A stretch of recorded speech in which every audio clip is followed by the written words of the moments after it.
Hello everyone, कैसे हैं आप सब लोग। आज मेरे साथ हैं आयुष, जिन्होंने ऑल इंडिया 143 रैंक अचीव करी है। इनके मार्क्स ह्यूमंगस हैं, बहुत ज़्यादा मार्क्स हैं, 82.3। और नॉर्मलाइज होने के बाद I suppose 78 point something marks थे। ऑफ कोर्स बहुत मेहनत करी है इन्होंने। पूरा डाइव इन डीप करेंगे, समझेंगे कैसे इन्होंने तैयारी करी और कहाँ कहाँ से क्या कुछ पढ़ा। सब कुछ समझेंगे, इनका थॉट प्रोसेस क्या था। और ऑफ कोर्स थर्ड ईयर में भी एग्जाम दिया था और अराउंड 1300 रैंक थी कुछ। तो 1300 कुछ रैंक से सीधा इन्होंने जंप करके 143 रैंक पे आ गए। बहुत बड़ी अचीवमेंट है इनकी। सो आराम से डाइव इन डीप करेंगे, एक एक बात को समझेंगे कि कैसे कैसे इन्होंने क्या क्या किया। तो without having any delay, let's start the podcast. Okay, तो आयुष कैसे हो आप। यस सर, बहुत अच्छे हैं सर। ओके ओके, तो थोड़ा इंट्रोडक्शन दो सभी स्टूडेंट्स को अपने बारे में। सर, मेरा नाम आयुष हुआ और सर मैं मोतिहारी ईस्ट चंपारण से हूँ और मैं सर अभी बीटेक फाइनल ईयर में हूँ और यहीं से महात्मा गांधी सेंट्रल यूनिवर्सिटी जो मोतिहारी बिहार में है यहीं से मैं बीटेक कर रहा हूँ सर। ओके ओके ओके, ठीक है, दैट्स ग्रेट, ठीक है। ओके, तो आपने तैयारी कैसे स्टार्ट करी थी, थोड़ा सा वो भी बताओ। सर, मैंने सेकेंड ईयर से ही प्रिपरेशन स्टार्ट कर दिया था हम्म। और सर मैंने थर्ड ईयर में भी गेट एग्जाम दिया।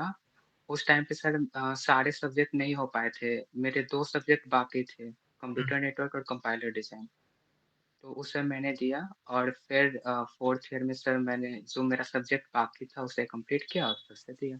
ओके ओके, दैट्स ग्रेट, ठीक है। ओके, तो क्या स्ट्रेटेजी रही आपकी इस बारी, जैसे आपकी पिछली बारी ऑफ कोर्स आपने लगभग 2 साल मेहनत करी है, सेकेंड ईयर से आपने स्टार्ट किया पढ़ना। तो क्या स्ट्रेटेजी रही थी आपकी, यस सर। जैसे थर्ड ईयर में क्या स्ट्रेटेजी रही और फिर जब आप फाइनल ईयर में आए तो क्या स्ट्रेटेजी फॉलो करी आपने। सर एक्चुअली थर्ड ईयर में था कि बस ऐसे ही दे देना है, पहले देखते हैं कैसा रहता है। तो ऐसे ही सर मैंने एक फॉर्म फिल कर दिया और फिर जब फॉर्म फिल कर दिया तो मैंने सोचा कि कुछ पढ़ लेते हैं। तो सेमेस्टर के लिए कुछ-कुछ पढ़ा हुआ था और कुछ और सब्जेक्ट पढ़े और फिर मैंने थर्ड ईयर में एग्ज़ाम दिया। तो सर थर्ड ईयर में मेरे 57 मार्क्स आए। तो फिर मैंने सोचा कि नहीं, अगर इतना पे 57 मार्क्स आ सकते हैं तो ठीक है, या 2 सब्जेक्ट और बाकी है उसको अच्छे से करते हैं और अच्छे से प्रैक्टिस करेंगे। क्योंकि मेरे पास 1 ईयर सफिशिएंट टाइम था। तो इसलिए मैंने अच्छे से प्रैक्टिस किया और फिर 4th ईयर में मैंने एग्ज़ाम दिया। तो ओके सर होपफुली सर 143 आ गए। ओके ओके, दैट्स ग्रेट, ठीक है। तो मतलब जहां तक मैं समझ पा रहा हूँ आपने जैसे सेकेंड ईयर में आई थिंक अगस्त सितंबर में फॉर्म भरने के बाद आपने तैयारी करनी स्टार्ट करी थी। नहीं सर, जैसे मेरे सर कॉलेज में कि सर जैसे-जैसे सेमेस्टर हो रहा था, जैसे सेकंड थर्ड सेमेस्टर में सर हम लोग को डिजिटल लॉजिक और डेटा स्ट्रक्चर पढ़ने थे। तो मैंने सर अच्छे से पढ़ा था, बट ये सोच के नहीं पढ़ा था कि मुझे गेट के लिए पढ़ना है। हम्म। बट हमारे सर जो करिकुलम है एग्ज़ामिनेशन का वो गेट ओरिएंटेड ही है। तो सर इसलिए मैंने ना चाहते हुए मैंने गेट के लिए पढ़ ही लिया था। इसलिए सर बैकग्राउंड पहले से अच्छा था, हम्म। कोई प्रॉब्लम नहीं हुआ। Okay okay okay, that's great, that's great, ठीक है। ठीक है, तो मेरे चैनल ने आपकी कैसे हेल्प करी, जैसे आपने बताया कि मैं एक बार और क्लियर कर देता हूँ, कोई पेड कोचिंग नहीं ली है आयुष ने। मेरे यूट्यूब चैनल से सारा कुछ पढ़ा है, फ्री ऑफ कॉस्ट जो भी अवेलेबल है वहां से स्टडी करी है। तो थोड़ा सा स्टार्टिंग से देखते हैं कि कैसे आपको पता लगा मेरे चैनल के बारे में और कैसे आप पहुंचे, वो भी बताइए। सर जब मैं सेकंड ईयर में था तो मैं अपने सारे सीनियर को देखता था, सर आपके लेक्चर देखते रहते थे। ओके, तो मैंने दैट्स सोचा था ग्रेट, ओके। अच्छा क्या है सर, तो इसलिए वहीं से सर मैंने भी लेक्चर देखना शुरू किया। तो सर बहुत मज़ा आने लगा तो फिर वो सर आप बोलते हैं सर वेब सीरीज़ की तरह है, तो वही फ्लो में चलता गया और सर कब सब्जेक्ट खत्म हो जाते पता ही नहीं चलता। ओके ओके ओके, तो स्टार्ट वही डिस्क्रीट मैथमेटिक्स से किया था आपने। यस सर, मैंने डिस्क्रीट मैथमेटिक्स से ही किया था। Okay okay. अच्छा, तो मतलब आपके सीनियर जो थे वो सब फॉलो कर रहे थे लेक्चर्स को, तो आपको लगा एक बार देखते हैं, यस ट्राई सर। करते हैं, और फिर आपको इंटरेस्ट आना शुरू हुआ, फिर आप घुस गए, डाइव इन डीप कर गए अच्छे से। Yes sir. Okay okay okay, ठीक है। तो थोड़ा सा बता पाओगे अप्रोक्सीमेटली कितना टाइम लगा था डिस्क्रीट आपको कंप्लीट करने में। सर मुझे 2 मंथ्स लग गए थे क्योंकि ओके। सर मैंने साथ-साथ और भी सब्जेक्ट कर रहा था, इसलिए हम्म। मुझे 2 मंथ लगे। ओके। सर और लेक्चर काफ़ी ज़्यादा थे, अप्रॉक्स 300 थे। हम्म। तो सर मज़ा आ रहा था पढ़ने में सर, और हम जैसे क्लास में बताते थे कि लिख-लिख के प्रैक्टिस करने के लिए। डेरिवेशन को खुद से करने के लिए, तो उसमें सर थोड़ा टाइम लग गया सर। Okay, okay. नहीं, नहीं, बहुत अच्छा है। 2 महीने में तो बहुत बहुत ब्यूटीफुल, मतलब बहुत स्पीड से आपने खींचा है। मैं समझ पा रहा हूँ, जहाँ तक आपने मतलब रात-दिन मेहनत करी होगी तब आप 2 महीने में कंप्लीट कर पाए होंगे इसको। Yes sir. Okay, okay. हाँ, जैसे स्टूडेंट्स मेरे को बताते हैं कि खाना खाते टाइम वीडियोज़ देख रहे हैं, जैसे सो रहे हैं उस टाइम पे वीडियोज़ देख रहे हैं, तो आई सपोज़ लगे रहोगे आप भी तब जा कर के मतलब 2 महीने में आप कंप्लीट कर पाए होंगे। Yes sir. ओके, ओके, ठीक है। अच्छा, उसके बाद फिर आपने टीओसी पढ़ा? यस सर, मैंने टीओसी पढ़ा। सर वो बहुत मज़ा आया टीओसी पढ़ के। ओके, सर मेरे पास कुछ वर्ड नहीं बता पाने के सर, टीओसी मुझे सच में सर बहुत पसंद है। ओके। सर और वो केवल बिकॉज़ सर आपकी वज़ह से। हुँ। ओके, तो कुछ टॉपिक्स वगैरह बता पाओगे कि जिसमें बहुत मज़ा आया टीओसी में? जैसे डिसाइडेबिलिटी तो ऑफ यस कोर्स सर, मज़ा आया जैसे होगा। सर डीएफए, एनएफए पढ़ने में सर बहुत मज़ा आया था। हुँ। सर आप सर वैसे बोलते भी थे कि आप मेरे जैसे टीओसी पढ़ोगे तो आपका सबसे फ़ेवरेट सब्जेक्ट टीओसी बन जाएगा, और सर मुझे लगता है कि यस सर मेरा सबसे फ़ेवरेट सब्जेक्ट टीओसी ही है। और okay, sir decidability sir I don't think कि सर वैसा कोई पढ़ाया होगा जैसे सर आपने पढ़ाया। ओके, ओके, सर ठीक बहुत है। मज़ा आया पढ़ के।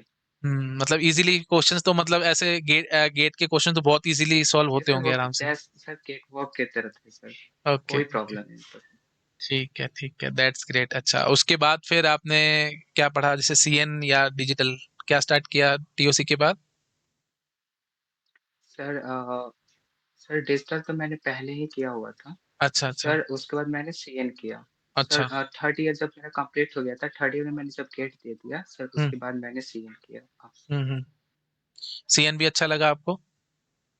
यस सर, बहुत मज़ा आया सर। Okay, okay. कुछ पर्टिकुलर टॉपिक का नाम ले सकते हैं भई, जैसे जो आपको अच्छा लगा हो सीएन में? ये सर जैसे सीएसए में सीटी सर, ये हमको सर मुझे सर बहुत पसंद है, और सर नेटवर्किंग में सर सबनेटिंग वगैरह अच्छा, ये अच्छा, सब। आईपी एड्रेसिंग वाला जो था। यस सर, हाँ, आईपी हाँ, उसमें जो ट्रिक्स वगैरह मैंने दिखाई थी बाइनरी कन्वर्जन की, और वो सब अच्छी लगी होंगी आपको। Yes sir. ओके, और ओके। सर वो जो लास्ट में सर जो एप्लीकेशन लेयर प्रोटोकॉल थे सर, उतना डीप में सर कोई पढ़ाया नहीं था डीएनएस। हुँ, सर हुँ, लेकिन हुँ। सर आप तो सर बहुत डीप में पढ़ाए थे। Okay, sir okay. और एक लास्ट पीवाईक्यूज़ भी आया था सर उसके ऊपर, डीएनएस के ऊपर हाँ, शायद हाँ। 2023 में आया हुआ था। हाँ, हाँ। यस सर, उसका सर आपका एक सेपरेट लेक्चर था सर, मैंने वो भी देखा था सर। वो लेक्चर देखने के बाद सर वो क्वेश्चन तो सर बहुत काफ़ी आसान हो गया था सॉल्व ओके, कर पाना। Okay, okay. हाँ, ये जो एप्लीकेशन लेयर वाली बात है, वो कई पॉडकास्ट में मैंने सुनी है, कई स्टूडेंट्स ने कहा कि बहुत अच्छा लगा। उसका जो भी स्टूडेंट्स देख रहे हैं, मैं बता देता हूँ, उसका बेसिक रीज़न यही था कि मैंने बुक्स की लाइनें रीड करवाई हैं उसमें, है ना? जो फ़रोज़न की यस बुक है, उसकी लाइन्स रीड करवा दी, तो ऑफ़ कोर्स ऐसा नहीं कि भई मैं किताबों की लाइनें पढ़ता जा रहा हूँ, पहले पूरी समरी में समझाया है, उसके बाद लाइन्स रीड करी हैं, तो ऑफ़ कोर्स ये इसलिए करा गया क्योंकि एमएसक्यू आते हैं, थ्योरेटिकल बातें हैं ये सारी, और जो एक बार ये चीज़ देख लेगा, उसके बाद एप्लीकेशन लेयर में उसको 1% भी दिक्कत नहीं आएगी। तो वो ऑफ कोर्स उस चीज़ को मैंने पूरा ध्यान रख कर के बनाया था। तभी सभी आई थिंक स्टूडेंट्स को सर। पसंद आ रहा है वो चीज़। ठीक है, तो चलो अच्छी बात है, एटलीस्ट मेहनत करी है तो उसका मतलब सब स्टूडेंट्स को फ़ायदा हो रहा है, इट्स रियली ग्रेट। ओके, अच्छा, तो उसके थोड़ा और आगे बढ़ते हैं, जैसे सीएन हुआ, उसके बाद फिर और क्या देखा फिर आपने? सर और उसके बाद सर मैंने डीबीएमएस भी देखा हुआ था। ओके, ओके, ठीक है। तो यस सर। डीबीएमएस भी ऑफ कोर्स पसंद और आया होगा सर आपको? और जैसे सर डिस्क्रीट में सर जो आप सर डीबीएमएस मिक्स करके पढ़ाते थे सर, बहुत मज़ा आता था सर वो पढ़ने में। Okay, okay, sir okay. वैसा लिंकिंग सर कहीं नहीं मिल पाएगा सर, वो बस सर आप ही कर सकते हैं। जैसे वो how many conflict realizable schedules और वो सब चीज़ें, आई सपोज़ वो अच्छी लगी होंगी आपको। Yes sir. ठीक है। इट्स रियली ग्रेट भाई, और सर कोई वो मतलब ईआर डायग्राम सर आप जो डिस्क्रीट मैथमेटिक्स में मिक्स किए हुए थे सर, वो भी बहुत अच्छा लगा। ओके, ओके, ओके, हाँ। इट्स रियली ग्रेट भाई, जैसे हम लोग मेहनत करते हैं तो कोई स्टूडेंट ऐसा मिलता है जो एप्रिसिएशन देता है, तो मतलब बहुत अच्छा लगता है दिल से। मुझे बहुत अच्छा लग रहा है आयुष आपसे बातचीत करके, सच में।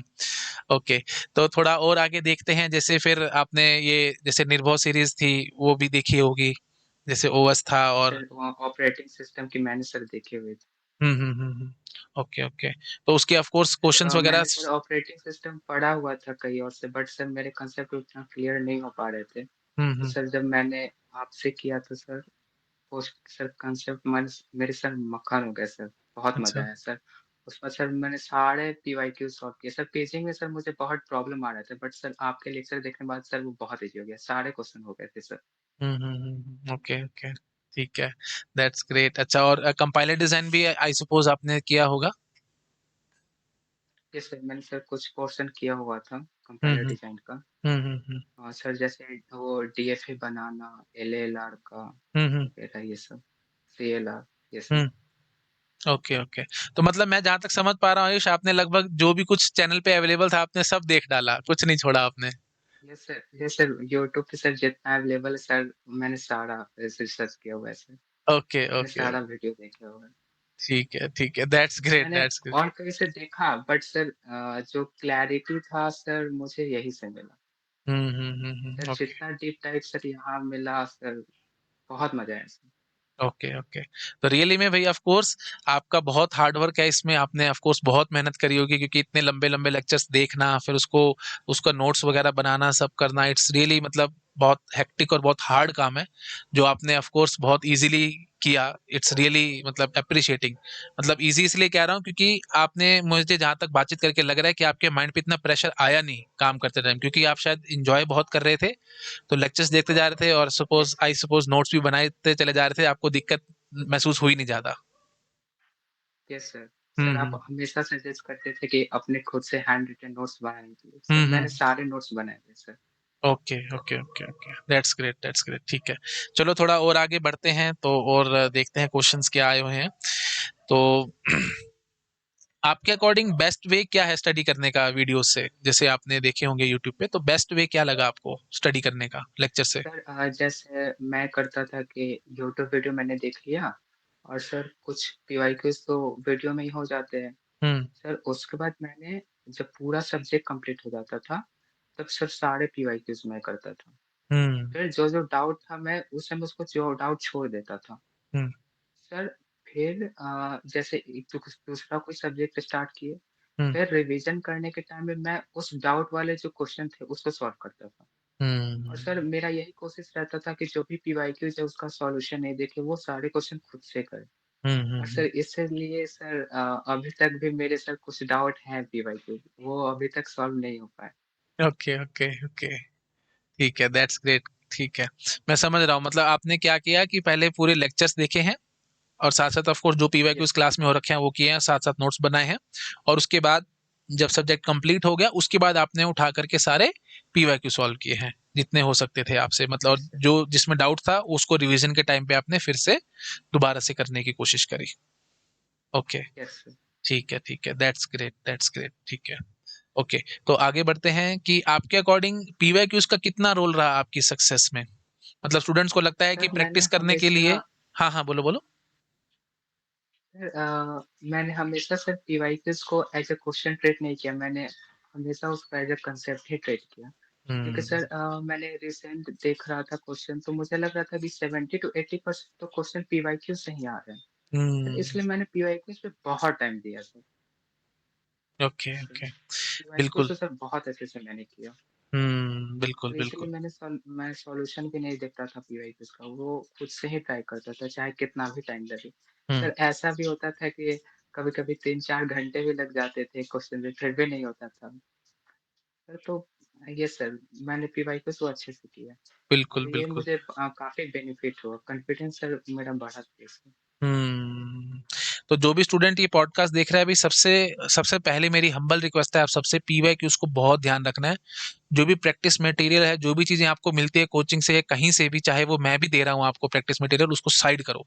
सबसे पहले आपको पीवाईक्यूज़ करने हैं।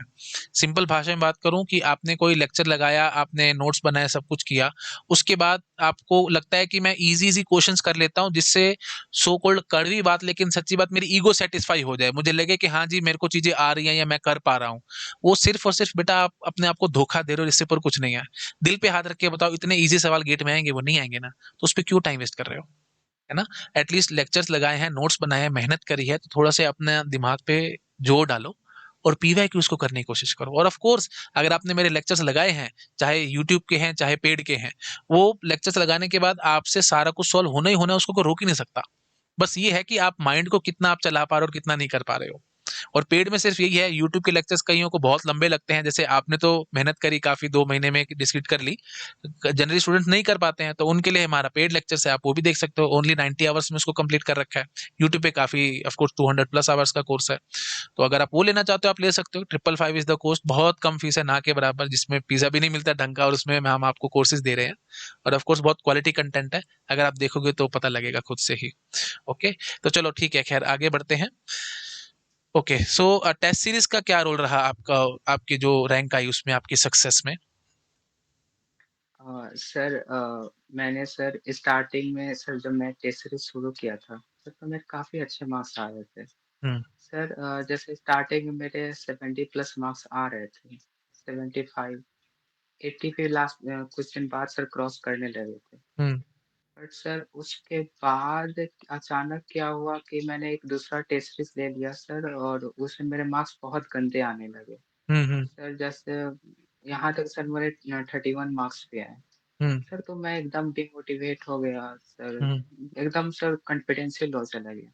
सर ये इसलिए वजह से था कि वो गेट ओरिएंटेड नहीं था, वो सर टेस्ट सीरीज में क्वेश्चन काफ़ी ऊपर लेवल के थे, जो हुँ, गेट के लेवल के नहीं थे। हुँ, सर यही प्रॉब्लम है, सर मेरा कॉन्फिडेंस काफ़ी डाउन हो गया था। बट उसके बाद सर मैंने क्या किया कि अ, लास्ट के सर 2 गेट के पीवाईक्यू जो थे सर 23 और 24 जो 24 में सर 2 शिफ्ट था, तो मैंने जो शिफ्ट दिया था वो नहीं सर जो दूसरा शिफ्ट था, ये हुँ, 2 पीवाईक्यूज़ मैंने सॉल्व नहीं किए थे। मैंने ये 2 दिया, सर इससे मेरे 80 क्रॉस कर गए। सर तो यहीं से मुझे कॉन्फिडेंस मिला और सर एग्ज़ाम के 1 दिन पहले भी मैंने एक टेस्ट दिया था, उसमें मेरे सर 90 क्रॉस कर गए। तो सर मैं कॉन्फिडेंट था कि नहीं अब अच्छा होगा। हो जाएगा। सर बीच में सर जो डिमोटिवेशन आया था, काफ़ी मैं डाउन चला गया था, वो टेस्ट सीरीज़ की वज़ह से ही। सर तो टेस्ट सीरीज़ सर काफ़ी केयरफुल रह के लेना चाहिए। बिल्कुल, क्योंकि सर बिल्कुल। वो सर जो मेरा कंडीशन हुआ था, मैं सर ये डिसाइड करा था मैं इस साल छोड़ देता हूँ, नहीं दूँगा एग्ज़ाम। सर तो हुँ, बहुत बुरा टाइम था मेरे लिए। हुँ, हुँ, हुँ। तो एक बहुत बड़ा गिव अवे जो आयुष कह रहा है, वो आप सबके लिए है। टेस्ट सीरीज़ ऐसी चूज़ करना जो गेट ओरिएंटेड हो। अगर ऑफ कोर्स हम नाम नहीं लेंगे, आप समझ पा रहे होंगे, जो सो कॉल्ड बहुत डिफिकल्ट टेस्ट सीरीज आपको मिलेगी, वो ऑफ कोर्स आपको, you will ultimately fall in a trap. जैसे इनका कॉन्फिडेंस लूज हो गया, तो अगर आपका भी लूज हो जाएगा तो पढ़ा पढ़ाया सारा कुछ खत्म हो जाएगा आपका, आपको लगेगा कि यार मेरे को तो कुछ आता ही नहीं है। बट अल्टीमेटली आपने बहुत मेहनत करी होगी, जो भी कुछ किया होगा वो सब आपके माइंड से स्किप होना शुरू हो जाएगा, बिकॉज आपके दिमाग पे स्ट्रेस आना शुरू हो जाएगा, आपको लगेगा सारी मेहनत मेरी बेकार है, हमने तो कुछ किया ही नहीं। बट अल्टीमेटली वो क्वेश्चंस ऐसे हैं कि कहीं और से सो कॉल्ड जो भी बोलेंगे स्टैंडर्ड रिसोर्सेज या वहां से वो सब बकवास चीजें हैं, आप वो उस सब चीजों में फंसोगे, ultimately you will fall in a trap, क्योंकि वो क्वेश्चंस गेट में आने ही नहीं है, उनका कोई लॉजिक बनता जी, ही नहीं है, कोई सिर पैर ही नहीं है गेट से रिलेटेड। और अगर आपने वो टेस्ट सीरीज करी, अल्टीमेटली आपको लगेगा कि हमारा तो भाई बहुत ही बुरा हाल है, और कॉन्फिडेंस डाउन होगा, और जिससे फिर आपका जो चीज़ें आती हुई हैं वो भी आप गलत कर देंगे। तो अगर आप अब मतलब चाहते ना चाहते हुए ऐसे ट्रैप में फंस चुके हैं, तो आप ये चीज़ मत सोचिए कि हाँ जी हमारे पैसे लग गए, हमारी फीस लग गई, अब जो भी कुछ है हमारे को करना ही करना है बाय हुक और बाय क्रुक, ये बेवकूफ़ी होगी। ठीक है, तो आप परचेज कर चुके हो तो जो भी है उसको छोड़ दो बेशक से, आप दूसरी चीज़ पे शिफ्ट हो सकते हो, जहाँ से आपको थोड़ा बहुत कॉन्फिडेंस मिले, बजाय कि कॉन्फिडेंस जाए। चला जाएगा तो आप बहुत बुरे फंस जाओगे। ओके, तो आई होप आप सबको समझ में आ रहा होगा कि टेस्ट सीरीज चूज करने का तरीका क्या होता है। चूज करने का सबसे सिंपलेस्ट वे आउट होता है, आप रिव्यूज चेक करो, रिव्यूज देखो और पता करो कि हाँ जी, अगर आपको रिव्यूज मिल रहे हैं कि इनका जो स्टैंडर्ड है वो गेट से बिल्कुल अलग है, गेट में जैसे क्वेश्चन आ रहा है वैसे नहीं आ रहे हैं, तो आपको उस टेस्ट सीरीज को फॉलो नहीं करना। जहाँ पे आपको लग रहा है कि हाँ जी इनका गेट के लेवल से मैच हो रहा है, उसी तरह के लगभग क्वेश्चन हैं, आप उस टेस्ट सीरीज को जरूर लो। टेस्ट सीरीज का काम सिर्फ इतना है, आपको वो टाइम मैनेजमेंट सिखाएगी। यूँ नहीं होना चाहिए गेट में बैठ करके आप किसी क्वेश्चन पे अटक के और आधा घंटा खराब कर दिया, फिर तो भैया तुम्हारा तो टाइम पास हो गया ना पेपर में। 3 घंटे का टाइम है, आपने किसी क्वेश्चन पे आधा घंटा लगा दिया, फिर तो सारा खत्म हो गया काम। तो बस वही सब से आपको बचाने के लिए टेस्ट सीरीज होती है। और दूसरी बात होती है कि आप चीजों को रिकॉल कर पा रहे हो कि नहीं। सिर्फ आप टेस्ट दे रहे हो, टेस्ट देने से क्वेश्चन रैंडम आएंगे, ऑफ कोर्स आप मॉक टेस्ट दोगे, जैसे गेट में रैंडम क्वेश्चंस आएंगे, तो क्या आपका ब्रेन रैंडमली चलता है? एक टीओसी का क्वेश्चन दिख रहा है, एक आर्किटेक्चर का क्वेश्चन दिख रहा है, एक फिर डिस्क्रीट मैथमेटिक्स का दिख रहा है, ऐसे सारे क्वेश्चन मिक्सड अप है। तो क्या आप एकदम स्विच करके, जैसे अभी टीओसी का क्वेश्चन सोल्व किया, फिर एकदम डिस्क्रीट का क्वेश्चन आ गया, तो फटाफट कर पा रहे हो कि नहीं? या फिर आपका दिमाग में घूम रहा है, अच्छा ये डिस्क्रीट का क्वेश्चन है, अच्छा ये इस टॉपिक से रिलेटेड है, अच्छा इसका ऐसा सोल्यूशन होगा, फिर नहीं बात बनेगी। समझ रहे हो? तो एक स्पीड बिल्डअप करना है, जिस यही काम है टेस्ट सीरीज का। ये काम नहीं है कि आप डीमोटिवेट हो जाओ उस टेस्ट सीरीज से। ओके, तो आई होप आपको समझ में आ रहा होगा मैं क्या कहने की कोशिश कर रहा हूँ। टेस्ट सीरीज के दो काम है, एक है आप चीजों को रिकॉल कर सके, दूसरा टाइम मैनेज कर सके, दैट्स इट। इससे ऊपर और कुछ नहीं है। PY Qs is God for you, भगवान है वो आप लोगों के लिए, उसको फॉलो करना है बस, बाकी चीजों को गोली मारो, बाकी से मतलब नहीं है आप चीजों का। ठीक है, एक्स्ट्रा चीजों में फंसोगे तो अल्टीमेटली कुछ हासिल नहीं कर पाओगे आप। ओके, ठीक है जी, आगे बढ़ते हैं। तो पीवाई क्यूज हो गया, टेस्ट सीरीज हो गया। ओके, आपके अकॉर्डिंग, जैसे बहुत स्टूडेंट्स को डाउट रहता है कि जैसे जो नए नए स्टार्ट करते हैं तैयारी, ऑफ कोर्स जो बाद में मतलब जिनको कुछ टाइम बीत जाएगा उनके दिमाग में क्वेश्चन नहीं आएगा, लेकिन ऑफ कोर्स अभी काफी स्टूडेंट्स तैयारी स्टार्ट करते हैं, तो उनके दिमाग में बहुत क्वेश्चन चलता है कि हम थ्योरी पे फोकस करें या क्वेश्चन पे फोकस करें, तो आप उनको क्या सलाह देना चाहोगे? सर मैं यही बोलूँगा कि सर हमें थ्योरी काफ़ी अच्छे से करना चाहिए। अगर हम्म। थ्योरी सारे अच्छे से हमने किए हैं, तो क्वेश्चन होंगे ही। क्वेश्चन हम्म। वहीं से आते हैं, थ्योरी से ही आएँगे। वो हम्म। थ्योरी से थोड़े टिल्ड करके आएँगे। हमें हम्म। थ्योरी बहुत अच्छे से करना चाहिए। और सर ठीक। मैंने जैसे सर आप हमेशा सजेस्ट भी करते थे कि थ्योरी काफ़ी अच्छे से करने के लिए, सर मैंने वही किया। हम्म, बिल्कुल बिल्कुल, थ्योरी पे पहले फोकस करो। ऑफ कोर्स थ्योरी नहीं आएगी तो भैया क्वेश्चन कैसे सॉल्व करोगे? स्टार्टिंग में अगर आप सोचते हो कि मैं रिवर्स इंजीनियरिंग लगाऊंगा, क्वेश्चन देखूंगा, समझ नहीं आया तो उसका सॉल्यूशन देख के उसको करने की कोशिश करूंगा, तो फ्रैंकली बात करो बेटा, ये ना रटने वाली कहानी है। आपको लग रहा है कि क्वेश्चन आ रहा है तो इसको ऐसे सॉल्व करना है, वो क्वेश्चन आ रहा है तो उसको ऐसे सॉल्व करना है, और गेट में क्वेश्चन होते हैं ट्विस्टेड। मैं सिंपल बोलता हूँ हमेशा, गेट को वरदान है, क्वेश्चन को ट्विस्ट करके देंगे, सीधा नहीं देंगे। तो आप, अगर आपने 10 टाइप्स के क्वेश्चन कर लिए, तो ऑफ कोर्स प्रोफेसर्स को इतना एक्सपीरियंस है, वो 11th टाइप का क्वेश्चन बना करके देंगे जो आपसे सॉल्व नहीं होगा। तो इसलिए थ्योरी पे फोकस करो कि किसी भी तरीके का सवाल हो जाए, हम उसको सॉल्व करने वाले बनेंगे। तो एक जिंदगी में जो स्टार्टिंग कर रहे हैं, वो मेरी एक बात जिंदगी में याद रखना, थ्योरी से क्वेश्चन बनते हैं, क्वेश्चन से थ्योरी नहीं बनती है। तो इस चीज को अपने माइंड में फिट करो स्टार्टिंग में। बाद में ऑफ कोर्स जब आप तैयारी कर चुके हो, आप सिलेबस कर चुके हो एंड ऑन, उसके बाद आप रिवर्स इंजीनियरिंग लगा सकते हो। भाई क्वेश्चन देखा, सॉल्व नहीं हुआ, थ्योरी तो आपको पता ही थी, तो आपने देखा कि हाँ जी इसको कैसे सॉल्व कर रखा है, तो वो आप अप्रोच अपने फॉलो कर सकते हो। बट स्टार्टिंग में अप्रोच को बिल्कुल फॉलो मत करो कि क्वेश्चन देखा सॉल्व नहीं हुआ तो चलो सोल्यूशन देखा, सोल्यूशन देख करके चलो कर लिया, चलो आगे बढ़ जाओ एंड ऑन, नहीं, वो बातें ठीक नहीं है। थ्योरी पहले पूरी पक्की ढंग से करो, उसके बाद क्वेश्चन पे जंप करना। साथ साथ करोगे तो फंसोगे। और तरीका यही है, पहले आपको लेक्चर्स लगाने हैं, पीवाईक्यू सॉल्व करने हैं, लेक्चर्स लगाने हैं, पीवाईक्यू सॉल्व करना है, यही चलते रहना है आपका। जब पूरा सिलेबस कंप्लीट हो जाएगा विद पीवाईक्यूज, उसके बाद आप टेस्ट सीरीज की तरफ शिफ्ट हो सकते हो। बट साथ साथ अगर आप इस सब चीजों में फंसोगे तो फिर उसका कोई फायदा निकल के नहीं आएगा। थ्योरी पे बहुत टाइम लगाओ, जितना हो सकता है उतना टाइम लगाओ, कंसेप्ट बिल्डिंग बहुत अच्छी होनी चाहिए। ठीक है, ओके। तो ये क्वेश्चन हो गया, आगे बढ़ते हैं। तो आप डेली कितने आवर्स की स्टडी करते थे ऑन एन एवरेज? सर मैंने तो ये कभी नहीं देखा कि मैं क्या करता हूँ सर। मेरे दिमाग में बस यही था कि हाँ, खाना है, पढ़ना है और सोना है। बस ओके। इसके अलावा मेरा कोई काम नहीं है। सर तो दैट्स वही ग्रेट। जो सोने में सर मैं 7-8 घंटे सोता, मैं सोता जाता था सर। 7 हम्म। टू 8 आवर्स में सोता था और फिर जो खाने में टाइम लगे और फिर बस पढ़ाई। और सर मैंने दूसरे फ्रेंड्स के सर डाउट भी मैं सॉल्व करता था। तो सर इससे मुझे काफ़ी कॉन्फिडेंस मिलता था। Okay. Okay, okay, that's great Ayush, तो मैं समझ सर रहा हूँ मतलब मतलब। Sir hmm. Daily sir 4 to 5 hours sir मैं दूसरे बच्चों का डाउट ही सॉल्व करता था। Okay, sir okay, daily that's. 30 to 40 question कर लेता था दूसरों के। That's great. तो आयुष ने बहुत अच्छी बात कही कि मैं भी हमेशा लेक्चर्स में बोलता था कि घंटे मत गिनो यार अपने। अगर आप घंटे गिनते रहोगे ना कि हाँ इतने घंटे पढ़ लिया, उतने घंटे पढ़ लिया, तो फिर उतने ही आप स्टडी कर पाओगे। आप ये चीज मत देखो, आप सिर्फ जितना आप मैक्सिमम टाइम निकाल सकते हो उतना टाइम निकालने की कोशिश करो। और दूसरी बात, ऑफ कोर्स बाकी स्टूडेंट्स की हेल्प करो, उनके डाउट्स को सॉल्व करो। इससे इनडायरेक्टली आपकी प्रैक्टिस होती जाएगी। ये मेरे को बहुत सारे स्टूडेंट्स बताते हैं और आपको भी फॉलो करना है। तो ऑफ कोर्स पेड बैच के लिए, जैसे मैं आप सबको बोलता हूँ कि आप पेड बैच ले सकते हैं, बहुत कम फीस है। उसमें फ़ायदा ये मिलेगा कि एक आपको टेलीग्राम ग्रुप है हमारा पेड ग्रुप, जिसमें बहुत सारे स्टूडेंट्स एक्टिव रहते हैं। आप अपने डाउट्स पूछ सकते हो, फटाफट से आपके सॉल्व होंगे और आप किसी दूसरे के डाउट को भी सॉल्व कर सकते हो। तो अल्टीमेटली एक बहुत अच्छी कम्युनिटी है, काफ़ी थाउजेंड्स ऑफ स्टूडेंट्स हैं उस ग्रुप के अंदर। बहुत जल्दी आपके डाउट्स भी सॉल्व होंगे और आप दूसरों के भी सॉल्व करते रहोगे, जिससे आपकी प्रैक्टिस भी चलती रहेगी और एक सिंपल भाषा में बात करूँ तो एक इकोसिस्टम बहुत अच्छा बना हुआ है। उसके अगर आप पार्ट बन के रहोगे तो आपकी रैंक 100 के 110% आएगी। तो इस चीज़ को भी आप ध्यान रखिए। और ऑफ कोर्स अगर आप अफोर्ड नहीं कर सकते, मैं आपको हमेशा कहता हूँ, मैं फर्दर डिस्काउंट करूँगा आपको, आप मुझे ईमेल कर सकते हैं। और अगर आप फिर भी नहीं है तो फिर ऑफ कोर्स आप यूट्यूब से स्टडी कीजिए। तो आई सपोज आयुष, आप काफ़ी हद तक सिलेबस कंप्लीट कर चुके होंगे जब मेरा पेड बैचेस आए। अदरवाइज ऑफ कोर्स मुझे लग रहा है कि शायद यस आप सर, भी पेड की तरफ जाने की कोशिश ज़रूर करते, क्योंकि बहुत मिनिमल यस सर, फीस है। Yes sir, definitely. बिल्कुल, बहुत यस मिनिमल फीस है। और जिससे मतलब मैं तो बस सेवा भावना से ही काम कर रहा हूँ। और ऑफ कोर्स जो टेलीग्राम ग्रुप से जो आपको सीखने को मिलेगा, वो आई सपोज़ कहीं सीखने को नहीं मिलेगा। क्योंकि मैं हमेशा आपको बताता हूँ, आईआईटीज़ कौन बनाते हैं? उसके स्टूडेंट्स, है ना? टीचर्स लोग आपको इतना नहीं पढ़ाएँगे वहाँ पे। जो आप पीयर्स से सीखोगे ना, पीयर्स मतलब आपके फ्रेंड्स से, वही सबसे बड़ी चीज़ होगी। और यहाँ पे टेलीग्राम ग्रुप में आपको यही सब सीखने को मिलेगा।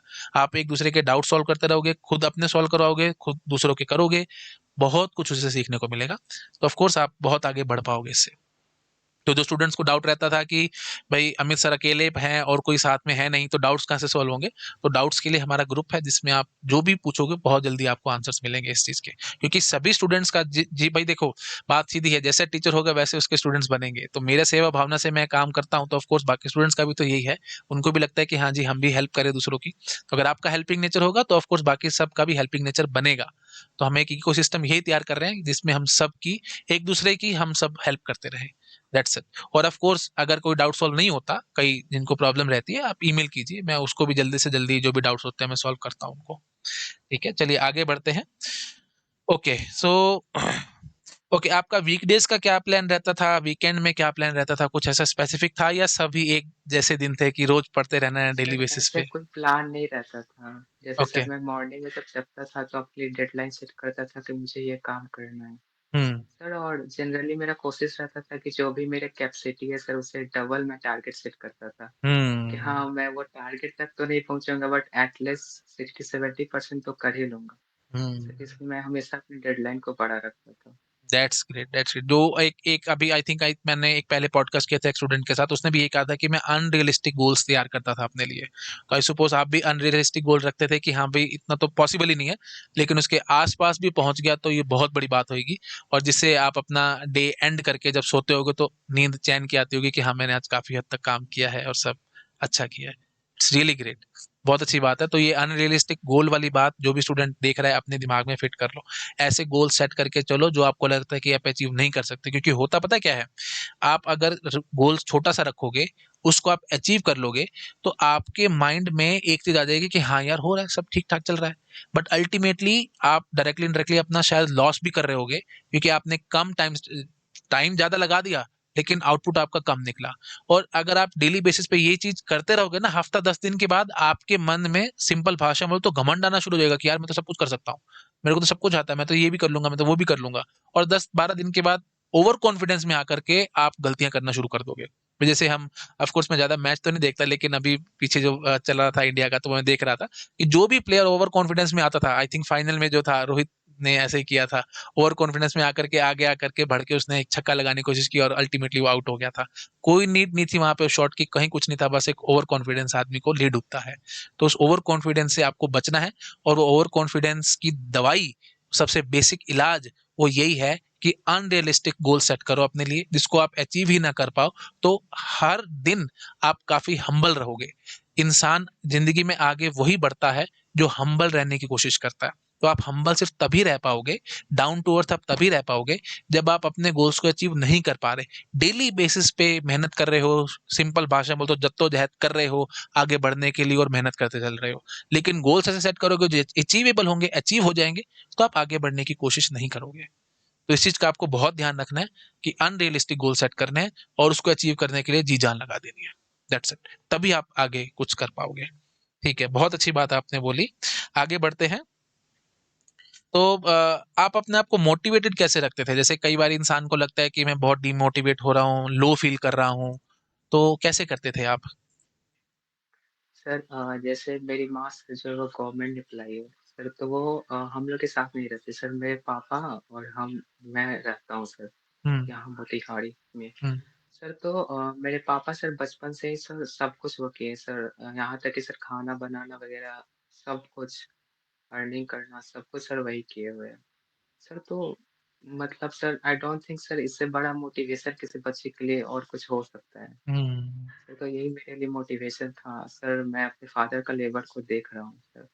इससे बड़ा मोटिवेशन मेरे लिए सर और कुछ नहीं था। बिल्कुल, बहुत बड़ी बात कही आयुष, इसके लिए मैं क्लैपिंग करूँगा। सबसे बड़ी मोटिवेशन हमारे लिए पता है क्या होनी चाहिए? हमारे पेरेंट्स। आप एक बार आँखें खोल के उनको देख लो कि वो कितनी मेहनत कर रहे हैं ना, तो आप अपने आप से करते चलोगे। बहुत बड़ी बात है। फ्रैंकली स्पीकिंग मेरी भी आयुष बेटा यही आदत रहती है कि पेरेंट्स को हमेशा याद रखो और उनकी मेहनत को हमेशा याद रखो। तो आप ज़िंदगी में कभी मार नहीं खाओगे, इस बात को आप हमेशा याद रखना। जहाँ पे इंसान पेरेंट्स के आगे बोलना शुरू करेगा, उनसे ऊँची आवाज़ में बात करेगा या उनका कहना नहीं मानेगा, वहाँ पे जाकर के इंसान धोखा भी खाता है और फँसता भी है लाइफ़ में। बेशक से जितना मर्ज़ी बड़े बन जाओ लाइफ़ में, आपकी खुद की शादी हो जाए, बच्चे हो जाएँ, जिस लेवल पे मैं हूँ शायद आप आ जाओ 35, 38, 40 इयर्स की एज में भी, तो भी अपने पेरेंट्स को याद रखना चाहिए क्योंकि वो आपसे बड़े हैं, उनका एक्सपीरियंस बहुत ज़्यादा है। ये कभी मत सोचना कि हम उनसे बहुत ज़्यादा पढ़ लिख गए हैं, हम उनसे बहुत आगे बढ़ चुके हैं, उनको कुछ नहीं पता, हमारे को सब पता है, ये चीज़ बहुत गलत है। उनको बहुत पता है भई आपसे क्योंकि वो ऑफ़ कोर्स आपसे एज में बड़े हैं। सबसे बड़ी बात उनको एक्सपीरियंस बहुत ज़्यादा है लाइफ़ का। तो जभी भी बैठो, कुछ ना कुछ नया सीखने को आपको ज़रूर मिलेगा। सच बताऊँ मेरे को बहुत ज़्यादा टाइम नहीं मिल पाता है, मेरा शेड्यूल बहुत बिज़ी रहता है। और जितना भी टाइम मिलता है मैं अपनी मम्मी के साथ बैठ के टाइम स्पेंड करने की कोशिश करता हूँ और जो भी कुछ होता है उनसे सीखने की कोशिश ज़रूर करता हूँ। तो ये मैं सबको से रिक्वेस्ट करूँगा कि कभी ये मत सोचना कि हम बहुत ऊपर उठ गए हैं, हमारे मम्मी-पापा को नहीं आता। हालाँकि मैंने देखा है, बहुत सारे स्टूडेंट्स के दिमाग में ये रहता है, बट अल्टीमेटली आपको उनसे सीखने को बहुत कुछ मिलेगा। ये चीज़ याद रखना हमेशा, मोटिवेशन सबका अलग-अलग होता है, लेकिन अगर आपका मोटिवेशन आपके पेरेंट्स हैं तो आई सपोज़ आप ज़रूर आगे बढ़ेंगे क्योंकि ऑफ़ कोर्स जो ऊपर बैठा भगवान है, वो भी देखता है, उसको भी पता लगता है कि हाँ, इस बच्चे में इसकी बच्चे की नीयत बहुत साफ़ है और इसको आगे बढ़ने का हक है।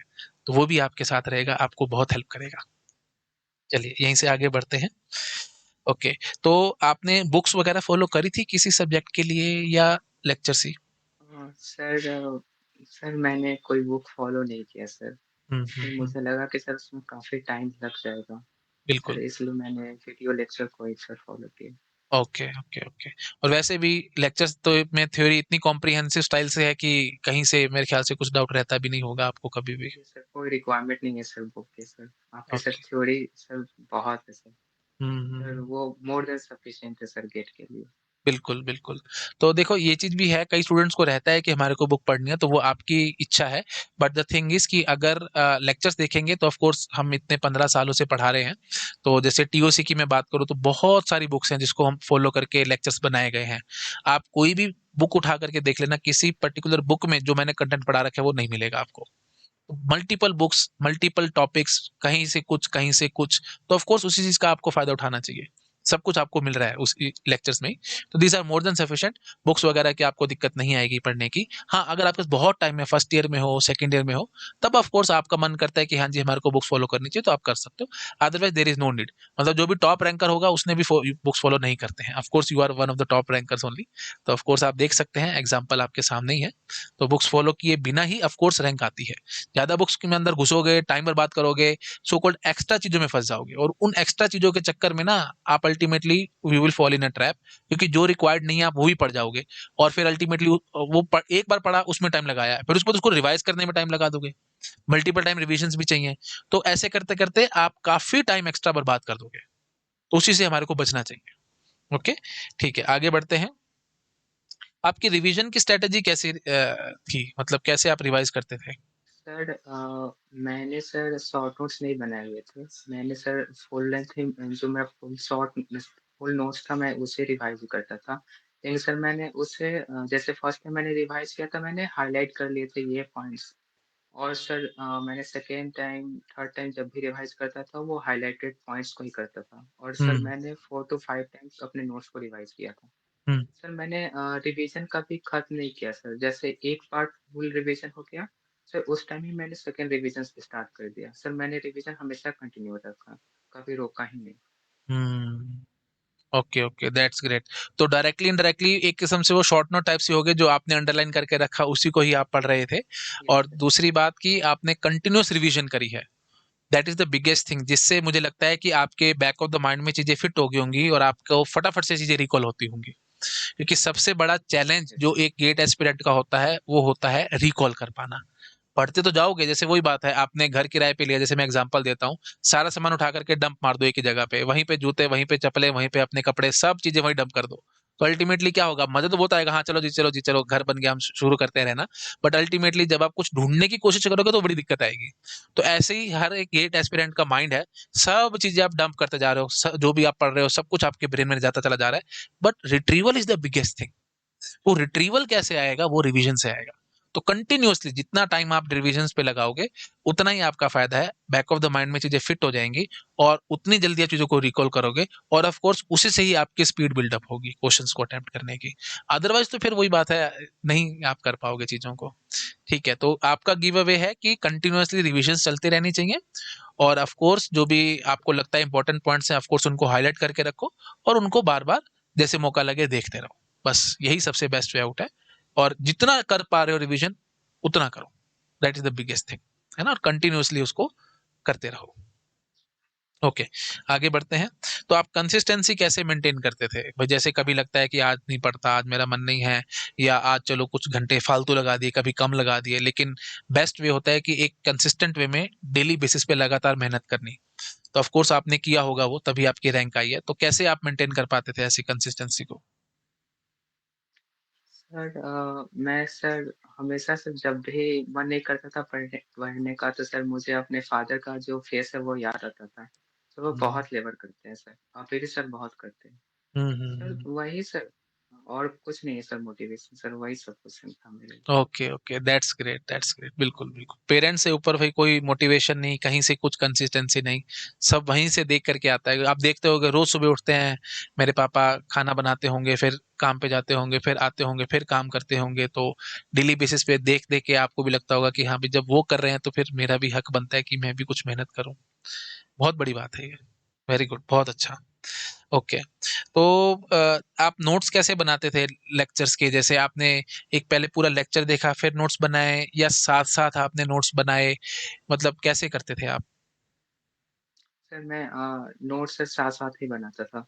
सर जैसे लेक्चर देख रहा हूँ सर, फिर वीडियो को पॉज़ किया, सर नोट्स बना लिया, इस तरह से सर हुँ, मैंने हुँ। पूरा किया। ठीक है। तो इससे आपको ये फ़ायदा रहता होगा कि फटाफट पता लगता होगा कि कहाँ पे सर रिपीट कर रहे हैं, तो उस चीज़ को आप 2x पे देख सकते थे, या स्किप करके आगे भी बढ़ सकते थे, क्योंकि नोट्स बनाया तो साथ-साथ आपके बैक ऑफ द माइंड में चीज़ें फिट होती चली जा रही होंगी।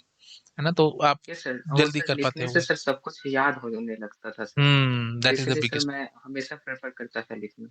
बिगेस्ट पॉइंट, सबसे बड़ा पॉइंट आयुष ने यही बोला है, जो मैं कहने वाला था, कि नोट्स लिखने से ना बेटा चीजें याद होंगी आपको। जितना लिखोगे, जितना पेन घिसाओगे ना, उतना बैक ऑफ द माइंड में चीजें फिट होंगी।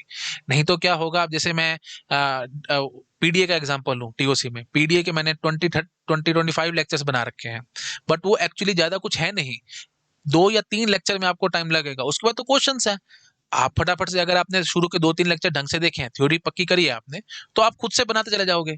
तो जो आधे घंटे का लेक्चर है वो 5 से 6 मिनट में खत्म हो जाएगा, क्योंकि उसमें मैं एक्सप्लेनेशन दे रहा हूँ, सब कर रहा हूँ, आप खुद से बना चुके होगे, आपको बस मैच करना और आगे बढ़ना है, मैच करना है, आगे बढ़ना है, डेट्स इट। और अगर आपको लग रहा है कि नहीं, सर की एक्सप्लेनेशन भी सुननी है, तो आप 2x पे सुन सकते हो। फटाफट से सुनते जाओ और आगे आगे बढ़ते जाओ। बट आपके ब्रेन पे प्रेशर नहीं आएगा उस टाइम पे। ऑन द कॉन्ट्रेरी, अगर आपने शुरू के 2 3 लेक्चर को हवा में उड़ाया, फटाफट से देखो और आगे बढ़ने की कोशिश करी, तो आगे वाले जितने भी लेक्चर्स हैं उन पे आपको बिल्कुल उतना टाइम लगेगा जितना मैंने एक्सप्लेन करने में लगाया होगा, क्योंकि आपको हर बात नया नया नया नया लगता रहेगा। बट वो नया कुछ है नहीं, पुरानी बातें पहले सारी पढ़ा रखी है। तो इस चीज का आपको बहुत ध्यान रखना है। नोट्स साथ साथ बनाने हैं, ताकि फिट होता जाए आपके दिमाग में, और जहां आपको लगे कि हाँ ठीक है, ये चीज मेरे को आती है, आप आगे आगे बढ़ सको, जिससे आपकी स्पीड बिल्डअप होगी। तो इस चीज का बहुत ध्यान रखना है। ओके, आगे बढ़ते हैं। आप कोई भी डिफिकल्ट क्वेश्चन आता था, या कोई भी बड़ा क्वेश्चन आता था, तो आप उसको कैसे अप्रोच करते थे? सर मैं पहले कोशिश करता था सर, जो छोटा क्वेश्चन सर जो छोटे होते थे पहले उसको कर लेता था। हम्म, और सर जो भी बड़ा क्वेश्चन देखता था उसे मैं लास्ट में करता था। जैसे सर इस बार गेट पे सर एक क्वेश्चन आया हुआ था ऑपरेटिंग सिस्टम का साथ सर। वो क्वेश्चन शेड्यूलिंग का ही था। हुँ, सर तो देखने में सर काफ़ी बड़ा लग रहा था, तो मैंने सोचा कि नहीं इसको अभी नहीं करते, बाद में करते हैं। तो मैंने सर सारा पेपर कर लिया, फिर लास्ट में उसको जब क्वेश्चन पूरा पढ़ा तो लगा था ये बहुत ईज़ी क्वेश्चन है। सर तो हुँ, मुझे लगता है कि वो क्वेश्चन केवल डराने के लिए होते हैं कि बहुत डिफ़िकल्ट है, बट जो बड़े क्वेश्चन होते हैं वो आई थिंक कि सबसे आसान होते हैं सर कर पाना। बस हुँ। पेशेंस के साथ उसे पढ़ना आ जाता है। बिल्कुल, बिल्कुल, बिल्कुल। बहुत अच्छी बात बोली। तो एक सबसे पहली बात है, ये बात मेरे को कई बार सुनने को मिली है पॉडकास्ट के अंदर, स्टूडेंट्स बेसिक यही चलते हैं, देखो खेल है सारा आपके ब्रेन के मतलब कॉन्फिडेंस का। जिसमें जितना ज़्यादा कॉन्फिडेंस है ना, वो उतना कुछ कर जाएगा। तो अगर आपने स्टार्टिंग में ही बड़े-बड़े क्वेश्चंस देख लिए, तो आपका दिमाग वैसे ही खराब हो जाएगा, लगेगा यार मेरे को तो या तो लेक्चर समझ नहीं आए या मैं चीज़ों को ढंग से समझ नहीं पा रहा, कॉन्फिडेंस लूज़ हो जाएगा। फिर जो आपको ट्राई करनी होगी, आप वो ट्राई भी नहीं करोगे और अल्टीमेटली आप हार जाओगे हिम्मत। बट ऑन द कॉन्ट्री अगर आप छोटे-छोटे ईज़ी-सी क्वेश्चंस पहले करोगे, पीवाईक्यूज़ देखते टाइम, सॉल्व करते टाइम की मैं बात कर रहा हूँ, तो आप क्या करोगे कि उनसे उनको सॉल्व करके एक कॉन्फिडेंस बिल्डअप होगा आपके अंदर। फिर जब डिफिकल्ट क्वेश्चंस आएँगे, आपके मन में एक रहेगा कि यार इतने सारे क्वेश्चंस मैंने सॉल्व कर लिए, दैट मीन्स मेरे को कांसेप्ट तो आते हैं, लेक्चर्स मेरे को समझ में आए हैं। The only thing is 2 minute patience से इसको सोचता हूँ, आराम से करने की कोशिश करता हूँ और जैसे ही आप ये चीज़ सोचेंगे ना, आपको अपने आप से बहुत सारे ऑप्शंस और बहुत सारे सॉल्यूशंस क्लिक होने शुरू हो जाएँगे कि ये ट्रिक लगा के देखता हूँ या वो ट्राई करके देखता हूँ, वैसे ट्राई करके देखता हूँ, हो जाएगा। बट अगर आप ऐसी शुरुआती ऐसे क्वेश्चन से करोगे देन अल्टीमेटली आपको लगेगा कि नहीं यार ये नहीं हो सकते, मेरे को तो लेक्चर समझ नहीं आया, मैं अप्रोच नहीं कर पा रहा एंड सो ऑन। तो बिल्कुल यही फॉलो करो, पहले इजी इजी कर लो और उसके बाद जब डिफिकल्ट क्वेश्चंस की तरफ जंप करोगे तो आपको डिफिकल्ट लगेंगे नहीं, आप कोशिश करोगे तो हो जाएंगे। और हमेशा मैं बताता हूँ 2 से 3 स्टेप पे गेट का जो भी क्वेश्चन है 2 से 3 स्टेप में सॉल्व होना चाहिए। अगर नहीं हुआ है दैट मीन्स आपकी अप्रोच में गड़बड़ है और कुछ नहीं है, क्योंकि सीधी सी बात है यार, 2 नंबर का सवाल आ रहा है आपसे, प्रोफेसर ये एक्सपेक्ट नहीं कर सकते कि आप 10 स्टेप्स या 20 स्टेप्स लगा करके उस क्वेश्चन को करेंगे। इतना टाइम तो है ही नहीं। आप बेसिक मैथमेटिक्स से देखो, 180 मिनट है, 65 क्वेश्चन है, 3 मिनट भी नहीं है क्वेश्चन के लिए आपके लिए ऑन एन एवरेज। तो अगर आप इतना ज्यादा अगर 10-12 स्टेप लगाने तो 15 मिनट तो लग जाएंगे आपको, 10 से 15 मिनट। तो ऐसा तो कोई सवाल ही नहीं है ना। ठीक है, तो इस चीज का ध्यान रखना है। 3 से 4 स्टेप मैक्सिमम मैं बोल रहा हूँ, इससे ज्यादा स्टेप्स नहीं लगने चाहिए, सवाल आपका सॉल्व हो जाना चाहिए। अदरवाइज अप्रोच में गड़बड़ है, दूसरी अप्रोच लगाओ शायद हो जाएगा। ठीक है। Okay, last but not the least, आपके अकॉर्डिंग किसी भी स्टूडेंट को टेस्ट सीरीज चूज करते टाइम क्या सोचना चाहिए, मतलब कैसे क्या करना चाहिए, क्या क्राइटेरिया होना चाहिए टेस्ट सीरीज के सर लिए? सर मुझे लगता है कि टेस्ट सीरीज़ चूज़ करने टाइम सर बहुत केयरफुल रहना चाहिए। हम्म। सर वो टेस्ट सीरीज़ सर काफ़ी ज़्यादा डिफ़िकल्ट भी नहीं होना चाहिए, काफ़ी ईज़ी भी नहीं होना चाहिए, वो गेट ओरिएंटेड होना चाहिए। सर जैसे मेरे केस में हुआ था, मैंने गलत टेस्ट सीरीज़ ले लिया, फिर उससे मुझे वो काफ़ी कॉन्फिडेंस सर लूज़ होने लगा। फिर मैं हम्म। यहाँ तक उस स्टेज पे आ गया था कि मैं डिसाइड कर था मैं छोड़ देता हूँ, मैं नहीं दूँगा एग्ज़ाम। सर हम्म। तो टेस्ट सीरीज़ सर काफ़ी केयरफुल रहना चाहिए, काफ़ी केयरफुली से हमें चूज़ करना चाहिए। Okay, okay. तो जस्ट एक ऐड ऑन मैं बोलूँगा कि रिव्यूज़ आपको देखने हैं, जैसे मैंने पहले भी कहा था, प्रॉपर रिव्यूज़ चेक करो। जो रिव्यूज़ आपको ठीक लग रहे हैं और लग रहा है कि गेट ओरिएंटेड है, उस टेस्ट सीरीज की तरफ जाने की कोशिश करो। जो अननेसेसरी डिफिकल्ट चीजें कर रहे हैं, एक्चुअली देखो ये ना हर कोचिंग इंस्टीट्यूट की कुछ कुछ कुछ ना कुछ मार्केटिंग स्ट्रेटेजीज होती हैं कि हम क्वेश्चंस ऐसे डालेंगे कि स्टूडेंट से सॉल्व नहीं होंगे, जो हमसे पढ़े होंगे वो कर जाएंगे और अल्टीमेटली हम उनका सोल्यूशन दिखाएंगे, ऐसे करेंगे तो स्टूडेंट्स को लगेगा कि हाँ, हमने तो ढंग से पढ़ा नहीं है, जो हमारे स्टूडेंट्स हैं उन्होंने ज़्यादा पढ़ रखा है, तो अल्टीमेटली वो कोचिंग में एनरोल होंगे एंड सो ऑन। ये सब तरीके हैं, तौर तरीके हैं दुनिया के।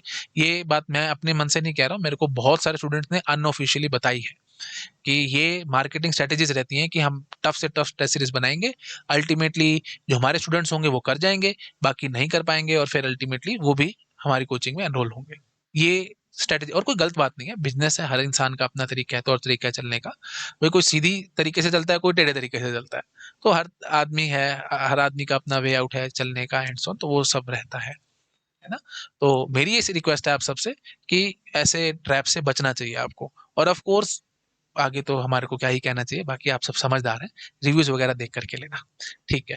ओके आयुष, तो आई सपोज़ जो भी क्वेश्चंस थे हमने सब कवर अप कर लिए हैं, जो भी स्टूडेंट्स के डाउट्स होंगे वो सब क्लियर हो जाएँगे और ऑफ कोर्स आप एक जो आपका लिंक्डइन की प्रोफ़ाइल है, मैं उसको शेयर कर दूँगा अपने जो भी इस वीडियो की डिस्क्रिप्शन होगी उसमें, ताकि कोई जो भी आपको डाउट्स हो आप आयुष से पूछ सकते हो, जो भी आपको प्रॉब्लम्स हैं और जो भी आपको बातचीत करनी है। ऑफ कोर्स हम यहाँ पे किसी टेस्ट सीरीज का या किसी चीज़ का नाम नहीं ले सकते, किसी भी कोर्स का एंड सो ऑन, आप समझते हो भाई, लगता है फिर स्पॉन्सर्ड वीडियो है एंड सो ऑन, वो सब कंट्रोवर्सी से हम बचना चाहते हैं।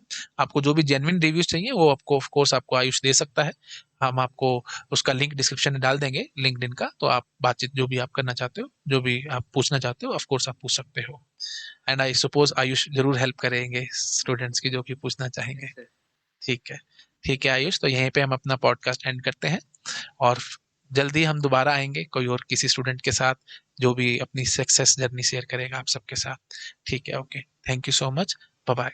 वीडियो अच्छा लगा thank please you like so much करना, सर। अपने फ्रेंड्स के साथ शेयर जरूर करना, ताकि सबको पता लग सके इतने कम प्राइसेस में इतना ब्यूटीफुल कंटेंट भी हमारे को मिल सकता है। 2 मिनट में मैं बस फटाफट बता देता हूँ।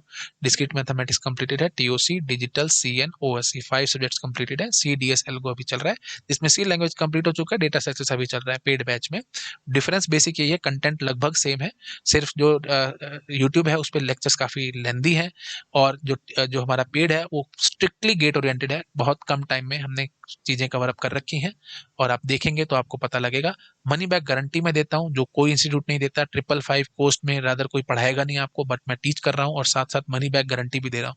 समझ नहीं आया कोर्स, आप पैसे मेरे से वापस ले लो, इससे बड़ी बात मैं और क्या कहूँ। ठीक है, चलिए ठीक है बेटा, thank you so much, bye bye. Again and again I am saying, सबके साथ शेयर करो, पता लगना चाहिए कि ब्यूटीफुल कंटेंट इतना अफोर्डेबल प्राइसेस में मिल रहा है। ओके जी, बाय बाय।